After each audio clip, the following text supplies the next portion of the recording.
गांव के पास एक घना जंगल था जिसमें बड़े बड़े पेड़ और रहस्यमयी गुफाएं थीं। लोग कहते थे कि जंगल के सबसे भीतरी हिस्से में एक प्राचीन खजाना छिपा हुआ है, लेकिन वह सिर्फ उसे ही मिलता है जो तीन रहस्यमयी द्वारों से गुजर सके। एक दिन गांव के तीन युवक वीर, राघव और मोहन खजाने की खोज में जंगल की ओर निकल पड़े। तीनों की अपनी अपनी ताकतें थीं, पर तीनों में एक कमजोरी भी थी। वीर में बहुत काम था, राघव को गुस्सा जल्दी आता था और मोहन अत्यधिक लालची था। जंगल के भीतर जाकर वे तीन द्वारों के सामने पहुंचे।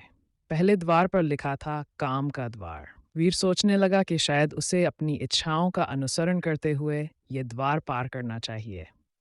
जैसे ही उसने द्वार को छुआ, उसकी आंखों के सामने उसकी सारी इच्छाओं का दृश्य उभर आया। वह उसमें इतना खो गया कि उसने पीछे मुड़कर अपने साथियों की सुध भी खो दी।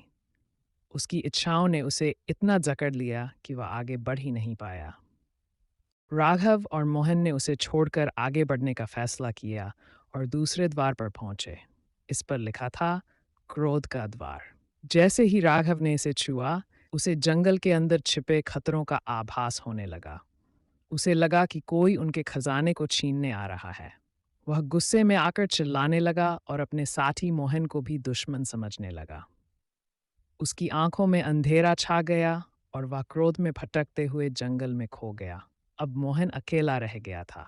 वह लालच में आगे बढ़ा और तीसरे द्वार के पास पहुंचा, जिस पर लिखा था लोभ का द्वार। जैसे ही उसने इसे पार किया, उसकी आंखों के सामने खजाने के सोने चांदी के बर्तन, हीरे जवाहरात चमकने लगे। वह अपनी लालच में इतना डूब गया कि खजाना पाने के लिए हर दिशा में दौड़ता रहा, लेकिन अंत में वह खजाने की मरीचिका में भटकता रह गया और उसकी लालसा कभी पूरी न हो सकी।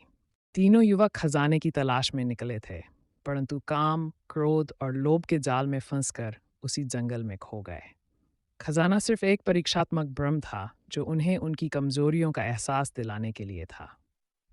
संदेश: काम, क्रोध और लोभ, ये तीन प्रकार के नरक के द्वार हैं जो मनुष्य के जीवन को विनाश की ओर ले जाते हैं।